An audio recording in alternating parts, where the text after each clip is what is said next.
Hola amigos y bienvenidos a esta edición de Apologética con Marta.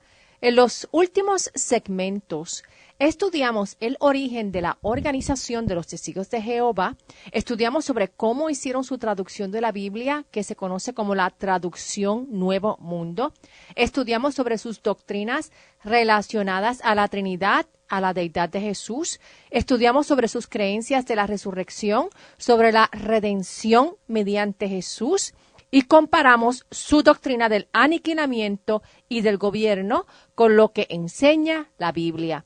Ya casi estamos terminando con esta serie, pero nos queda estudiar dos doctrinas bien importantes que han sido gravemente torcidas por la organización de los Testigos de Jehová. Una de las doctrinas, que es la que estudiaremos hoy, es la doctrina de la existencia del infierno y del castigo eterno. Y la otra doctrina que tomaremos en el próximo episodio es sobre el reino de los cielos o el paraíso.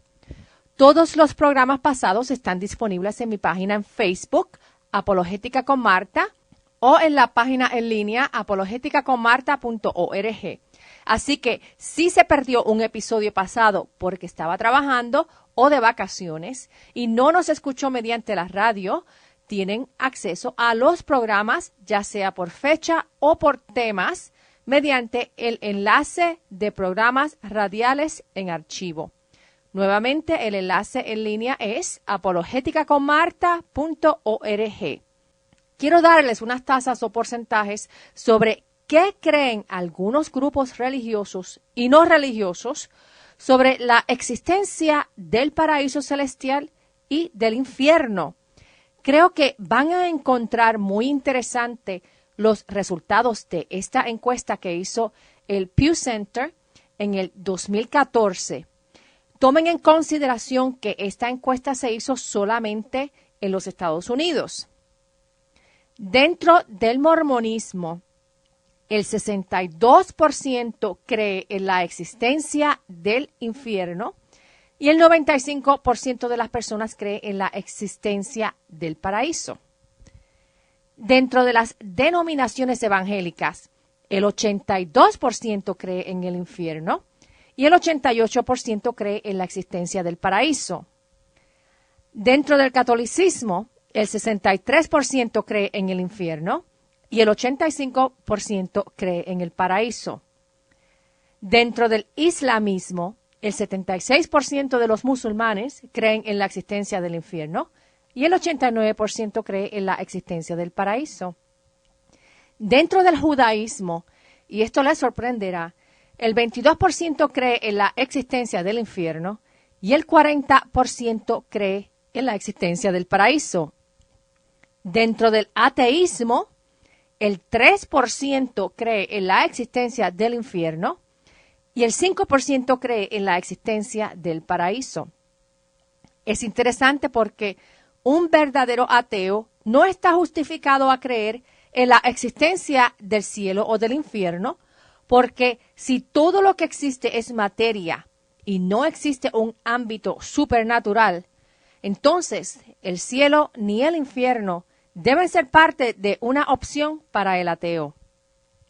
Por último, dentro de la organización de los Testigos de Jehová, solo un 7% cree en la existencia del infierno y un 50% cree en la existencia del paraíso. Esta creencia de los Testigos de Jehová sobre el infierno, que es solamente un 7%, es similar a la creencia de los ateos y los agnósticos, que niegan la existencia del infierno. Y la creencia de los Testigos de Jehová en que solo el 50% cree sobre la existencia del paraíso es similar al porcentaje de los judíos, de los budistas, con un 47%, y de los hindúes, con un 48% que creen que el paraíso existe. En este segmento y en el de la semana que viene, vamos a ver que la Biblia sí enseña la existencia de ambos. Enseña la existencia del infierno y la existencia del paraíso. En el caso de la organización de los Testigos de Jehová, tenemos que recordar que el fundador de esta organización, el señor Charles D. Russell, no tenía conocimiento en griego, ni en arameo, ni en hebreo, que fueron los lenguajes utilizados en los manuscritos originales y en las primeras copias de los manuscritos bíblicos. Si tú combinas esta falta de conocimiento de su líder en estos lenguajes bíblicos con su propia ideología personal en contra de la existencia del infierno, tenemos entonces unas doctrinas falsas y erráticas del infierno que aún son predicadas al día de hoy por los testigos de Jehová y que van en contra de lo que enseñó Jesús, de lo que enseñaron sus apóstoles y de lo que enseñan todos los demás autores de los documentos bíblicos. Antes que nada, los testigos de Jehová utilizan un razonamiento muy pobre en su construcción de la gramática. Por ejemplo, en la edición del 1946 de su publicación Let God Be True, aparece lo siguiente traducido por mí al español y dice: si traduces un libro de un lenguaje extranjero al inglés y allí encontraste la palabra extranjera para pan 65 veces, ¿la traducirías 31 veces como pan, 31 veces como pescado y 3 veces como carne? Ciertamente no. ¿Por qué? Porque si lo haces, tu traducción no estaría correcta. Porque lo que es pan no puede ser a la misma vez pescado o carne o viceversa. Lo mismo es cierto con la palabra Seol. Si Seol es el sepulcro o la tumba, es imposible que a la misma vez sea un lugar de tortura ardiente y a la misma vez sea un hoyo. Este párrafo que les leí fue omitido de la versión Let God Be True de la publicación en el 1951. Para los testigos de Jehová, el Seol se refiere a un lugar mucho mayor que una enorme fosa común. Ellos creen que Seol es una región espaciosa que ha sido abierto ancha su boca más allá del límite. O sea, que el Seol ha devorado a un sinfín de muertos, que ese Seol o Hades nunca se llena ni tiene límites. Ellos no creen que el Seol o el Hades es un sitio literal que se encuentre en un punto determinado. Ellos creen que se refiere a la sepultura colectiva a la que van los difuntos o que es el lugar simbólico donde la mayoría de la humanidad duerme el sueño de la muerte. Ellos creen que el Seol o Hades es la región espaciosa en donde los mortales esperan por la resurrección, ya sean justos o injustos. Este es un argumento típico de los testigos de Jehová que indican que la palabra en griego o en hebreo significa algo diferente a lo que es y no asocian las palabras con el contexto. Es una imposición en realidad de las doctrinas de Russell y de Rutherford sobre el lenguaje griego y hebreo, en vez de ser el lenguaje griego y hebreo con sus significados originales, lo que determinan las doctrinas. Primero que nada, el argumento de los testigos de Jehová de que las palabras en la Biblia en griego o en hebreo no se traducen de varias maneras diferentes dependiendo del contexto, es un error de ellos. Algunas palabras sí tienen una variedad de significados en diferentes contextos. Por ejemplo, en el texto hebreo, la palabra lekem es traducida 237 veces como pan, 21 veces como alimentos, una vez como fruta, 18 veces como carne, una vez como festín, 5 veces como barras de pan, 18 veces como carne, 2 veces como provisiones y una vez como comer. ¿Qué quiere decir esto? Quiere decir que está claro que la palabra Seol también puede tener diferentes significados y esos significados se deben de decidir de acuerdo al contexto y no por las conjeturas de Russell.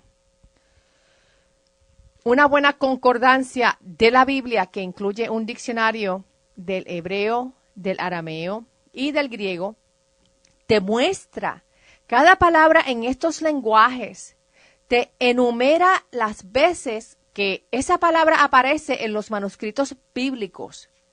te indica qué significado tiene. Te muestra cuántas veces esa palabra se ha usado con esos significados y en dónde aparece esa palabra con ese significado específico en los manuscritos bíblicos. En el caso de la palabra Seol, la misma es traducida 65 veces, 31 de esas veces se traduce sepulcro o tumba y 31 de esas veces se traduce infierno y las otras 3 veces se traduce como hoyo. Un segundo punto es que los testigos de Jehová creen que la muerte es el estar sin conciencia o haber sido aniquilado o extinto. Esta definición no aparece en la Biblia. La muerte en la Biblia nunca significa aniquilamiento o extinción. Y tampoco existe palabra en el Antiguo Testamento o en el Nuevo Testamento, en hebreo o en griego, que signifique que la muerte es aniquilamiento. La muerte en la Biblia es presentada como una separación. Cuando Adán pecó, su espíritu se separó de Dios en el sentido en que se separó de un compañerismo íntimo con Dios. Como resultado del pecado de Adán, todos mueren o son separados de un compañerismo íntimo con Dios a causa de Adán, al igual que a causa de los propios pecados de uno mismo. Pero Dios proveyó reconciliación mediante la obra de Jesús en la cruz, quien tomó nuestro lugar en la cruz para pagar la culpa de nuestros pecados. Mediante Jesús somos nacidos de nuevo. Somos regenerados y reconciliados espiritualmente con Dios, ya que Jesús derramó su sangre perfecta en la cruz para el perdón de nuestros pecados. Por lo tanto, la muerte en realidad no es una extinción del alma. La muerte es una existencia consciente y es demostrado en la historia de Mateo, capítulo 17, los versos 1 al 3. Esta es la historia de la transfiguración de Jesús antes de su muerte en la cruz. Los versos leen: 6 días después, Jesús se llevó aparte a Pedro, a Jacobo y a su hermano Juan. Los llevó a un monte alto y allí se transfiguró delante de ellos. Su rostro resplandecía como el sol y sus vestidos se hicieron blancos como la luz. De pronto se les aparecieron Moisés y Elías y hablaron con él. Si uno sigue la teología de los testigos de Jehová, y si Moisés y Elías hubiesen sido aniquilados, no hubiesen podido estar presentes y reconocibles con Jesús en el monte alto. Sin embargo, vemos que Moisés y Elías tenían almas llenas de vida, estaban conscientes y que llevaron una conversación con Jesús. Puedes estar seguro que Pedro, Jacobo y Juan nunca pudieron borrar de su mente la realidad de la existencia del alma en forma consciente, aun cuando el cuerpo físico cesa de funcionar. Existe una continuidad de la persona. Aparte de esta evidencia de Pedro, Jacobo y Juan ver con sus propios ojos a Moisés y Elías estar vivos, Jesús mismo hizo una declaración muy importante. En Juan capítulo 11, versos 25 al 26, Jesús dijo: Yo soy la resurrección y la vida. El que cree en mí, aunque esté muerto, vivirá. Y todo aquel que vive y cree en mí, no morirá eternamente. ¿Crees esto? Por lo tanto, la muerte es una separación y no es una extinción. El apóstol Pablo también nos dijo en 2 de Corintios 5, verso 8, que confiamos y quisiéramos más bien ausentarnos del cuerpo y presentarnos ante el Señor.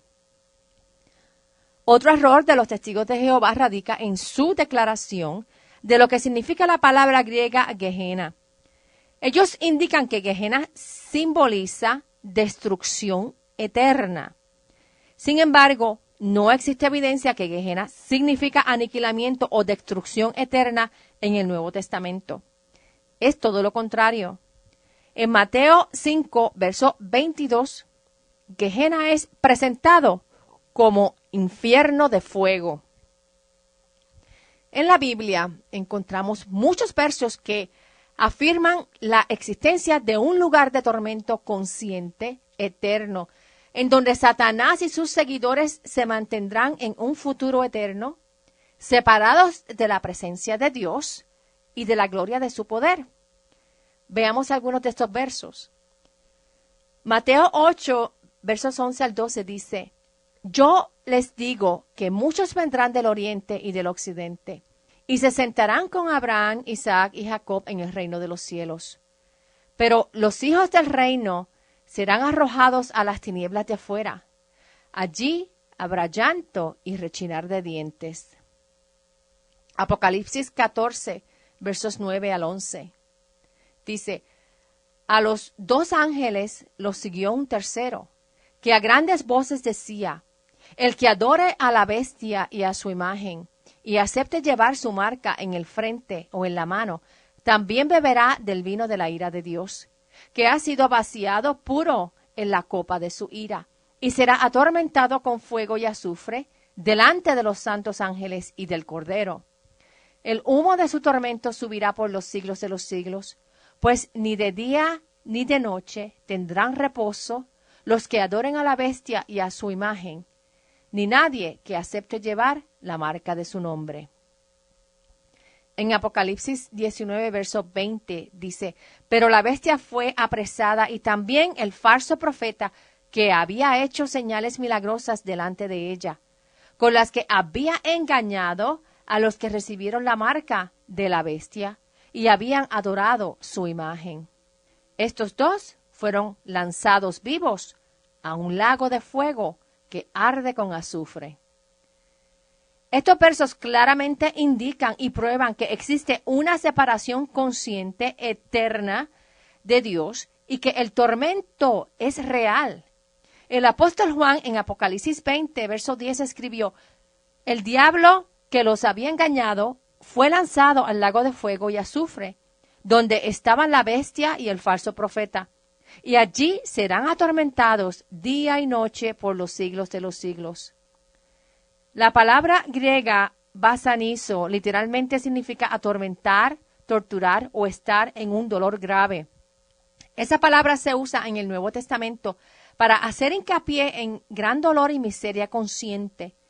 Nunca es usada para indicar aniquilamiento, cesación de la conciencia o extinción.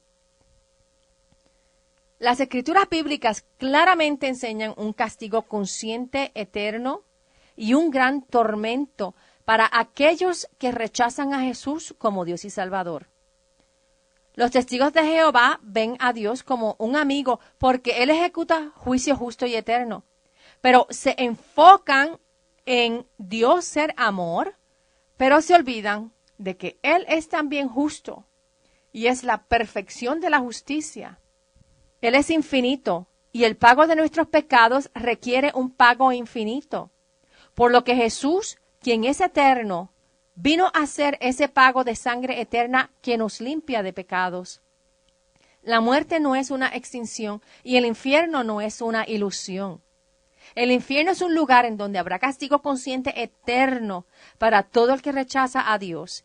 Y esa es una realidad de la justicia del Dios infinito y eterno, que es perfecto en benevolencia y en carácter.